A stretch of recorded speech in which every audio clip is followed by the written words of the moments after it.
ಜ್ಞಾನಾನಂದಮಯಂ ದೇವಂ ನಿರ್ಮಲಂ ಸ್ಫಟಿಕಾಕೃತಿಂ ಆಧಾರಾಂ ಸರ್ವವಿದ್ಯಾನಾಂ ಹಯಗ್ರೀವ ಉಪಾಸ್ಮಹೆ. ನನ್ನ ಸಮಸ್ತ ಆರಾಧ್ಯಂ ಚಾನಲ್ ವೀಕ್ಷಕರೆಲ್ಲರಿಗೂ ಕೂಡ ವಿಭಾ ಶೆಟ್ಟಿ ಮಾಡುವ ನಮಸ್ಕಾರಗಳು.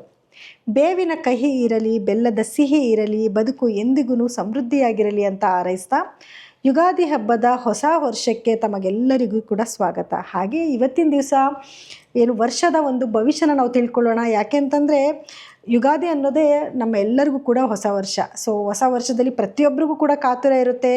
ಹೇಗಿರುತ್ತೆ ಈ ವರ್ಷ, ನಮಗೆ ನಮ್ಮ ಜೀವನ ಎಷ್ಟು ಸಿಹಿ ಇರುತ್ತೆ, ಎಷ್ಟು ಕಹಿ ಇರುತ್ತೆ ಅಂತ ತಿಳ್ಕೊಬೇಕು ಅನ್ನೋ ಕಾತುರ ಜಾಸ್ತಿ ಇರುತ್ತೆ. ಸಿಹಿ ಜೊತೆಯಲ್ಲಿ ಕಹಿ ಬೆರೆತ್ರೇ ಜೀವನ ತುಂಬ ಚೆನ್ನಾಗಿರೋದು. ಹಾಗಾಗಿ ಜೀವನದಲ್ಲಿ ಕಷ್ಟ ಸುಖಗಳು ಬರ್ತಾ ಇರುತ್ತೆ, ಹೋಗ್ತಾ ಇರುತ್ತೆ. ಯಾವುದಕ್ಕೂ ಕೂಡ ನಾವು ಏನು ಯೋಚನೆ ಮಾಡಿದಿರ ಜೀವನ ಹೇಗೆ ಬರುತ್ತೆ ಹಾಗೆ ತಗೋಬೇಕಾಗತ್ತೆ. ಅದೇ ರೀತಿಯಲ್ಲಿ ಕಷ್ಟಗಳು ಬಂದಾಗ ಅದನ್ನು ಹೇಗೆ ನಾವು ಸುಲಭ ಮಾಡ್ಕೊಬೇಕು ಅನ್ನೋದನ್ನು ಕೂಡ ತಿಳ್ಕೊಬೇಕಾಗತ್ತೆ. ಹಾಗಿದ್ರೆ ಬನ್ನಿ, ಹೊಸ ವರ್ಷದಲ್ಲಿ ದ್ವಾದಶ ರಾಶಿಗಳ ಮೇಲೆ ಗ್ರಹಗಳು ಏನೆಲ್ಲ ಪರಿಣಾಮ ಬೀರ್ತಿದೆ ಅನ್ನೋದನ್ನು ನೋಡೋಣ. ಮಾರ್ಚ್ 19ನೇ ತಾರೀಕು ಗುರುವಾರದ ದಿವಸ ನಾವೆಲ್ಲರೂ ಕೂಡ ಯುಗಾದಿ ಹಬ್ಬನ ಆಚರಿಸ್ತಾ ಇದ್ದೀವಿ. ಇದು ಪರಾಭವ ನಾಮ ಸಂವತ್ಸರ. ಸೊ ಈ ಸಂವತ್ಸರದಲ್ಲಿ ಗ್ರಹಗಳ ಒಂದು ಅಲೈನ್ಮೆಂಟ್ ಹೇಗಿದೆ ಅಂದರೆ, ಬೆಳಗ್ಗೆ ಸೂರ್ಯೋದಯ ಸಮಯಕ್ಕೆ ಒಂದು ಕುಂಡಲಿನ ನಾವು ಹಾಕಿ ನೋಡಿದಾಗ ಗ್ರಹಗಳ ಅಲೈನ್ಮೆಂಟ್ ಹೇಗಿದೆ ಅಂತ ನೋಡಿದ್ರೆ ನೋಡಿ, ಮೀನ ರಾಶಿನಲ್ಲಿ ಶನಿ, ಸೂರ್ಯ, ಚಂದ್ರ ಹಾಗೂ ಶುಕ್ರ ಗ್ರಹಗಳು ಸ್ಥಿತವಾಗಿದ್ದರೆ, ಕುಂಭ ರಾಶಿನಲ್ಲಿ ಕುಜ, ರಾಹು ಹಾಗೂ ಬುಧ ಗ್ರಹಗಳು ಸ್ಥಿತವಾಗಿದೆ. ಹಾಗೆ ಸಿಂಹ ರಾಶಿನಲ್ಲಿ ಕೇತು ಗ್ರಹವು ಸ್ಥಿತವಾಗಿದೆ. ಮೀನ ರಾಶಿನಲ್ಲಿ ಗುರು ಗ್ರಹವು ಸ್ಥಿತವಾಗಿದೆ. ಸೊ ಇದರಿಂದ ದ್ವಾದಶ ರಾಶಿಗಳ ಮೇಲೆ ಏನೆಲ್ಲ ಪರಿಣಾಮ ಬೀರುತ್ತೆ ಅನ್ನೋದನ್ನು ನೋಡೋಣ. ಅದಕ್ಕೂ ಮುಂಚೆ ಮುಖ್ಯವಾದ ಗ್ರಹಗಳು ಅಂದರೆ ಗುರು ಆಗಿರಬಹುದು, ಅಥವಾ ರಾಹು ಕೇತು ಆಗಿರ್ಬೋದು, ಶನಿ ಆಗಿರ್ಬೋದು. ಈ ಗ್ರಹಗಳ ಒಂದು ಬದಲಾವಣೆ ಏನಾದರೂ ಇದೆಯಾ ಅಂತ ನೋಡಿದ್ರೆ ಖಂಡಿತವಾಗ್ಲೂ ಇದೆ. ಗುರು ಗ್ರಹ 2 ಬಾರಿ ತನ್ನ ಪ್ರಮುಖವಾದ ಬದಲಾವಣೆನ ಬದಲಾಯಿಸ್ತಾರೆ. ಸೊ ಇದರಿಂದ ಬಹಳಷ್ಟು ನಮ್ಮ ಜೀವನದಲ್ಲಿ ಬದಲಾವಣೆಗಳನ್ನ ನಾವು ನೋಡಬಹುದು. ನೋಡಿ, ಮೊದಲನೇದಾಗಿ ಗುರು ಗ್ರಹವು ಮಾರ್ಚ್ನಲ್ಲಿ ಮಿಥುನ ರಾಶಿನಲ್ಲಿ ನೇರ ಸ್ಥಿತಿಗೆ ಬರ್ತಾರೆ. ಹಾಗೆ ಜೂನ್ನಲ್ಲಿ ಕಟಕ ರಾಶಿಗೆ ಉಚ್ಚ ಸ್ಥಾನಕ್ಕೆ ತನ್ನ ಪತನ ಬದಲಾಯಿಸ್ತಾನೆ. ಸೊ ಉಚ್ಚ ಸ್ಥಾನದಲ್ಲಿ ಗುರುಗ್ರಹವಿದ್ದಾಗ ಎಜುಕೇಷನ್ ಇನ್ಸ್ಟಿಟ್ಯೂಟ್ಗಳಿಗೆ ಬಹಳಷ್ಟು ಒಳ್ಳೆಯದಾಗತ್ತೆ. ಮಕ್ಕಳು ಕೂಡ ಎಜುಕೇಷನಲ್ಲಿ ಬಹಳಷ್ಟು ಮುಂದಿರ್ತಾರೆ. ಸೊ ಇದರಿಂದ ಒಂದು ಏನು ಕಾಲೇಜ್ಗಳಾಗಿರ್ಬೋದು, ಸ್ಕೂಲ್ಗಳಾಗಿರ್ಬೋದು ತುಂಬ ಉನ್ನತ ಸ್ಥಾನಕ್ಕೆ ಹೋಗುವಂಥ ಒಂದು ಸಾಧ್ಯತೆಗಳಿರುತ್ತೆ. ಹಾಗೆ ನವೆಂಬರ್ನಲ್ಲಿ ಮತ್ತೆ ಸಿಂಹ ರಾಶಿಗೆ ತನ್ನ ಪ್ರವೇಶನ ಗುರುಗ್ರಹ ಬದಲಾಯಿಸುತ್ತೆ. ಇದೇ ರೀತಿಯಲ್ಲಿ ಇನ್ನು ರಾಹು ಕೇತು ಅಂತ ನೋಡೋಕ್ಕೆ ಬಂದಾಗ ಡಿಸೆಂಬರ್ 5ನೇ ತಾರೀಕಿನ ನಂತರ ರಾಹು ಕುಂಭರಾಶಿಯಿಂದ ಮಕರ ರಾಶಿಗೆ ಅಂದರೆ ಹಿಮ್ಮುಖ ಸಂಚಾರವಾಗಿ ಬಂದರೆ, ಕೇತು ಗ್ರಹವು ಸಿಂಹ ರಾಶಿಯಿಂದ ಕಟಕ ರಾಶಿಗೆ ಹಿಮ್ಮುಖವಾಗಿ ತನ್ನ ಸಂಚಾರನ ಬೆಳೆಸ್ತಾನೆ. ಸೊ ಇದು ಪ್ರಮುಖವಾದ ಒಂದು ಬದಲಾವಣೆ. ಇನ್ನು ಶನಿಗ್ರಹ ಅಂತ ತಗೊಂಡಾಗ ಶನಿಗ್ರಹ ಇಡೀ ವರ್ಷವೂ ಕೂಡ ಮೀನರಾಶಿನಲ್ಲೇ ಸ್ಥಿತವಾಗಿದ್ದರೂ ಕೂಡ ಸಣ್ಣ ಬದಲಾವಣೆ ಅಂದರೆ ಜುಲೈ ಟು ನವೆಂಬರ್ವರೆಗೂ ಕೂಡ ಹಿಮ್ಮುಖ ಸಂಚಾರನ ಮಾಡ್ತಾನೆ. ಸೊ ಅವಾಗ ಏನಾಗುತ್ತೆ ಅಂದರೆ, ಕೆಲವು ಬಾಕಿ ಇರುವಂಥ ಕೆಲಸಗಳೆಲ್ಲನೂ ಕೂಡ ಚಾಲ್ತಿಗೆ ಬರ್ತವೆ. ಅಂದರೆ ಹಳೆ ಕೇಸು ರಿಓಪನ್ ಆಗುವಂಥದ್ದಾಗಿರ್ಬೋದು, ಅಥವಾ ಯಾವುದೋ ಕೆಲಸಗಳು ಇನ್ನೂ ಮಾಡಿಲ್ಲ, ಕೆಲಸಗಳು ಸ್ಥಗಿತ ಆಗಿದ್ದಾವೆ, ವರ್ಷಾನುಗಟ್ಟಲೆ ನಿಂತೋಗಿದೆ ಅನ್ನೋ ಕೆಲಸಗಳನ್ನು ಕೂಡ ನಡೆಯುವಂಥ ಒಂದು ಸಾಧ್ಯತೆಗಳು ಜಾಸ್ತಿ ಇರುತ್ತೆ. ಹಾಗೆ ರಾಹುಕೇತುಗಳ ಬದಲಾವಣೆಯ ನಂತರ ರಾಜಕೀಯದಲ್ಲಿ ಬಹಳಷ್ಟು ಬದಲಾವಣೆಗಳನ್ನ ಕೂಡ ನಾವು ನೋಡ್ಬೋದು.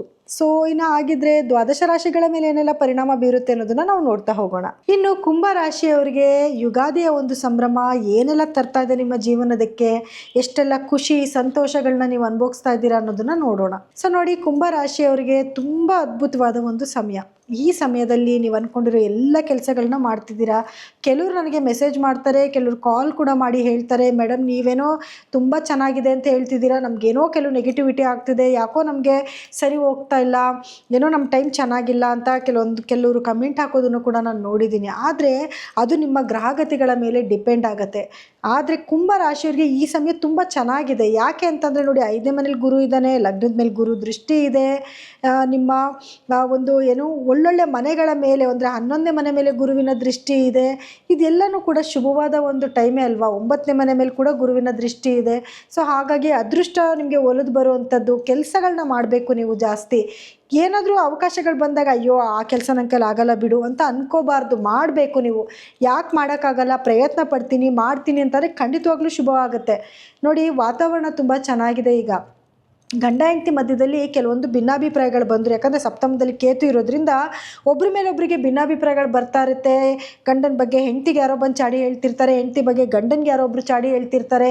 ಏನೋ ಒಂದು ವೈಮನಸ್ಸೆ ಬಂದು ಮನೆಯಲ್ಲಿ ಸ್ವಲ್ಪ ಮನಸ್ತಾಪಗಳು ನಡೀತಾ ಇರುತ್ತೆ. ಆದರೆ ಗುರು 5ನೇ ಮನೇಲಿ ಇರೋದ್ರಿಂದ ಪ್ರೀತಿ ವಿಶ್ವಾಸನ ಜಾಸ್ತಿ ಮಾಡ್ತಾನೆ, ಗೌರವನ ಜಾಸ್ತಿ ಮಾಡ್ತಾನೆ. ಸೊ ಇವಾಗ ನಿಮಗೆ ಅವ್ರ ಬಗ್ಗೆ ಒಂದು ಕೆಟ್ಟ ಅಭಿಪ್ರಾಯ ಬಂದರೂ ಕೂಡ ಒಳ್ಳೆಯದೇ ಮಾಡ್ತಾ ಇದ್ದಾರೆ ಬಿಡು, ಅವ್ರೇನೋ ಮಾಡಲಿ ಬಿಡು, ಸ್ವತಂತ್ರವಾಗಿರಲಿ ಬಿಡು ಅನ್ನೋಂಥ ಒಂದು ಮನಸ್ಸನ್ನ ಚೇಂಜ್ ಮಾಡುತ್ತೆ ನಿಮಗೆ. ಸೊ ಹಾಗಾಗಿ ಗೌರವ ಬರುತ್ತೆ, ಪ್ರೀತಿ ವಿಶ್ವಾಸ ಜಾಸ್ತಿ ಆಗುತ್ತೆ, ಪ್ರೇಮಿಗಳ ಮಧ್ಯದಲ್ಲಿ ಒಳ್ಳೆ ಬಾಂಡೇಜ್ ಚೆನ್ನಾಗಾಗುತ್ತೆ, ಕಂಕಣ ಬಲ ಕೂಡಿ ಬಂದಿರೋಂಥ ಒಂದು ಟೈಮು, ಒಂದು ಶುಭ ಕಾರ್ಯಗಳನ್ನ ಮಾಡುವಂಥ ಒಂದು ಟೈಮ್ ಕೂಡ ಆಗಿರುತ್ತೆ. ಸೊ ಹಣದ ವ್ಯವಹಾರಗಳಲ್ಲೂ ಅಷ್ಟೇ ನೀವು ಬಹಳಷ್ಟು ಮುಂದಿರ್ತೀರಾ. ಏನು ಕೆಲಸಕ್ಕೆ ಕೈ ಇಟ್ಟರೂ ಕೂಡ ಆ ಕೆಲಸದಲ್ಲಿ ನಿಮಗೆ ಸಕ್ಸಸ್ ಆಗ್ತಾ ಇರುತ್ತೆ. ಗುರುವಿನ ಸಂಚಾರ ಅಂದರೆ 5ನೇ ಮನೆಯಿಂದ 6ನೇ ಮನೆ ಮತ್ತು 7ನೇ ಮನೆಗೆ ಗುರುವಿನ ಸಂಚಾರ ಆಗುತ್ತೆ. ಈ 3 ಸಮಯದಲ್ಲೂ ಅಷ್ಟೇ ಉದ್ಯೋಗಸ್ಥರಿಗೆ ಪ್ರಮೋಷನ್ ಸಿಗುವಂಥದ್ದು, ಮಕ್ಕಳಿಗೆ ಎಜುಕೇಷನಲ್ಲಿ ಮುಂದಿರುವಂಥದ್ದು, ಕಾಂಪಿಟೇಟಿವ್ ಎಕ್ಸಾಮ್ಸಲ್ಲಿ ವಿನ್ ಆಗುವಂಥದ್ದು, ನಿಮಗೆ ಕೋರ್ಟಲ್ಲಿ ಕೇಸ್ ಇದ್ದರೆ ಅದರಲ್ಲಿ ನಿಮಗೆ ವಿನ್ ಆಗುವಂಥದ್ದು, ಇದು ಎಲ್ಲ ರೀತಿಯಿಂದಲೂ ಗುರುವಿನ ಅನುಗ್ರಹ ತುಂಬ ಚೆನ್ನಾಗಿದೆ ಈ ವರ್ಷದಲ್ಲಿ ನಿಮಗೆ.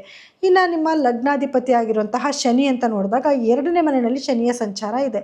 ಸೊ ಇದರಿಂದ ಏನಾಗುತ್ತೆ, ಹಣಕಾಸಿನ ಅಭಿವೃದ್ಧಿ ತುಂಬ ಚೆನ್ನಾಗಿರುತ್ತೆ, ಒಳ್ಳೆಯ ಹಣ ಏನೋ ನಿಮ್ಮ ಕೈಗೆ ಸೇರ್ತಿರುತ್ತೆ, ಆದರೆ ಅಧಿಕವಾದ ಖರ್ಚಾಗುತ್ತೆ.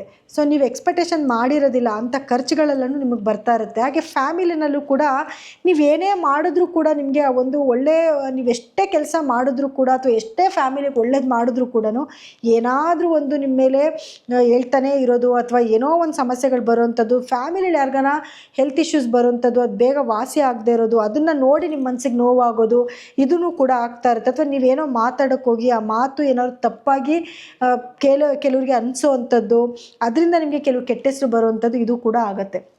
ಇನ್ನು ರಾಹುಕೇತುಗಳ ಬದಲಾವಣೆಯ ನಂತರ ನೋಡಿ, ಸಪ್ತಮದಲ್ಲಿ ಇರುವಂಥ ರಾಹು 6ನೇ ಮನೆಗೆ ಹೋಗ್ತಾನೆ, ಲಗ್ನದಲ್ಲಿರುವಂಥ ಸಪ್ತಮದಲ್ಲಿರುವಂಥ ಕೇತು 6ನೇ ಮನೆಗೆ ಹೋಗ್ತಾನೆ, ಲಗ್ನದಲ್ಲಿರುವಂಥ ರಾಹು 12ನೇ ಮನೆಗೆ ಬರ್ತಾನೆ.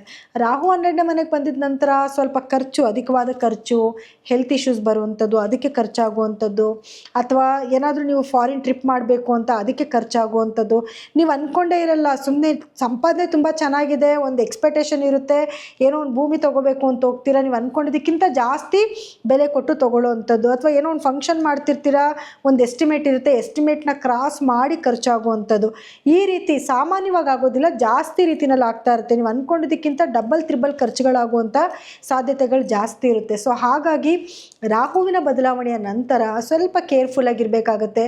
ಇನ್ವೆಸ್ಟ್ಮೆಂಟ್ ಮಾಡೋಕ್ಕೆ ಮುಂಚೆ ಯೋಚನೆ ಮಾಡಿ ಇನ್ವೆಸ್ಟ್ಮೆಂಟ್ ಮಾಡೋದು ಒಳ್ಳೆಯದು. ಈ ಜಾಗಕ್ಕೆ ನಾವು ಇನ್ವೆಸ್ಟ್ಮೆಂಟ್ ಮಾಡಬೇಕಾ, ಅಥವಾ ಈ ಕೆಲಸಕ್ಕೆ ಇನ್ವೆಸ್ಟ್ಮೆಂಟ್ ಮಾಡಬೇಕಾ, ಅಥವಾ ಈ ವ್ಯಕ್ತಿಗೆ ನಾವು ಹಣಕಾಸು ಕೊಡಬಹುದಾ ಅಂತ ಯೋಚನೆ ಮಾಡಿ ಮುಂದುವರೆದ್ರೆ ನಿಮ್ಗೆ ಏನು ನೆಗೆಟಿವಿಟಿ ಆಗುತ್ತೆ ಅಂತ ಹೇಳಿದ್ದೀನಿ, ಅದರಿಂದ ಖಂಡಿತವಾಗ್ಲೂ ತಪ್ಪಿಸ್ಕೊಬೋದು. ಇನ್ನು ಆರೋಗ್ಯದ ಸಮಸ್ಯೆ ಅಂತ ಬಂದಾಗ ಖಂಡಿತವಾಗ್ಲೂ ನಿಮಗೆ ಆರೋಗ್ಯ ಸಮಸ್ಯೆಗಳು ಜಾಸ್ತಿನೇ ಇರುತ್ತೆ.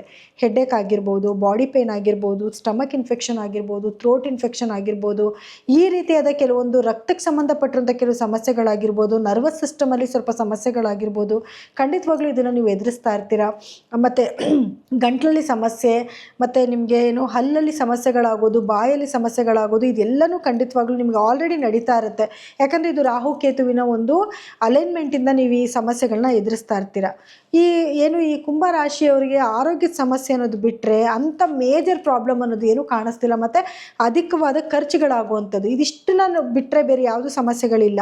ಹಣಕಾಸಿನ ಅಭಿವೃದ್ಧಿ ತುಂಬ ಚೆನ್ನಾಗಿರುತ್ತೆ, ವ್ಯಾಪಾರದಲ್ಲಾಗಿರ್ಬೋದು, ಕೆಲಸದಲ್ಲಾಗಿರ್ಬೋದು, ವಿದ್ಯಾರ್ಥಿಗಳ ಎಜುಕೇಷನ್ ಮುಂದಿರ್ತಾರೆ. ಇನ್ನು ರೈತರು ಅಂತ ನೋಡೋಕೆ ಬಂದಾಗ ರೈತರು ಕೂಡ ಬೆಳೆನಲ್ಲಿ ಒಳ್ಳೆ ಬೆಲೆ ಸಿಗ್ತಾ ಇರುತ್ತೆ, ಒಳ್ಳೆ ಬೆಳೆ ಬೆಳೀತಿರ್ತಾರೆ, ಒಳ್ಳೆ ಇಳುವರಿ ಬರ್ತಾ ಇರುತ್ತೆ. ಸೊ ಇದೆಲ್ಲನೂ ಕೂಡ ಒಂದು ಶುಭವಾದ ವಿಷಯನೇ ಆಗಿರುತ್ತೆ.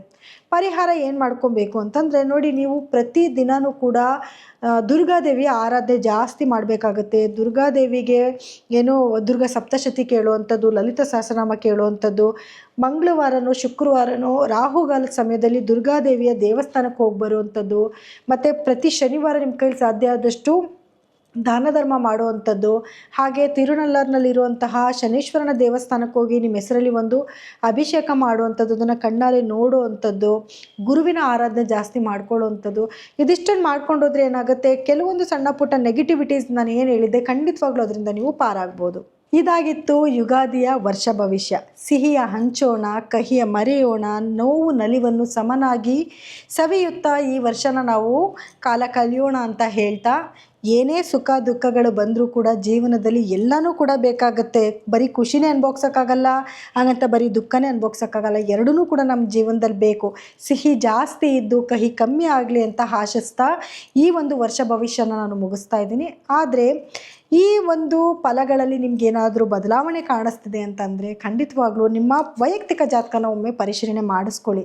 ಅದರಲ್ಲಿರುವಂಥ ಗ್ರಹಗತಿಗಳಾಗಿರ್ಬೋದು ಅಥವಾ ನಿಮಗೆ ನಡೀತಿರುವಂಥ ದಶಭುಕ್ತಿಗಳಾಗಿರ್ಬೋದು, ಅದಕ್ಕೆ ತಕ್ಕ ಪರಿಹಾರಗಳನ್ನ ಮಾಡಿಕೊಂಡು ಈ ವರ್ಷದಲ್ಲಿ ಎಲ್ಲನೂ ಶುಭನೇ ನೋಡಿ ಅಂತ ನಾನು ಹಾರೈಸ್ತೀನಿ. ಹಾಗಾಗಿ ನೀವೇನಾದರೂ ನಮ್ಮಲ್ಲಿ ನಿಮ್ಮ ಜಾತಕಗಳನ್ನ ತೋರಿಸ್ಕೋಬೇಕು, ನಿಮಗೇನಾದರೂ ಪರಿಹಾರಗಳು ಬೇಕು ಅಂತ ಅನ್ನೋದಾಯಿತು ಅಂದರೆ ಸ್ಕ್ರೋಲ್ ಆಗ್ತಿರೋಂಥ ನಮ್ಮ ನಂಬರ್ಗೆ ಕರೆ ಮಾಡಿ ನೀವು ಅಪಾಯಿಂಟ್ಮೆಂಟ್ನ ಫಿಕ್ಸ್ ಮಾಡ್ಕೋಬಹುದು. ಸೊ ಇದಾಗಿತ್ತು ಈ ಒಂದು ಯುಗಾದಿಯ ಒಂದು ವರ್ಷ ಭವಿಷ್ಯ. ಇನ್ನು ಮತ್ತೆ ವಿಶೇಷವಾದ ಒಂದು ಕಾರ್ಯಕ್ರಮಗಳಲ್ಲಿ ಮತ್ತೆ ನಾನು ನಿಮಗೆ ಸಿಗ್ತೀನಿ. ಎಲ್ಲರಿಗೂ ಕೂಡ ನನ್ನ ಧನ್ಯವಾದಗಳು.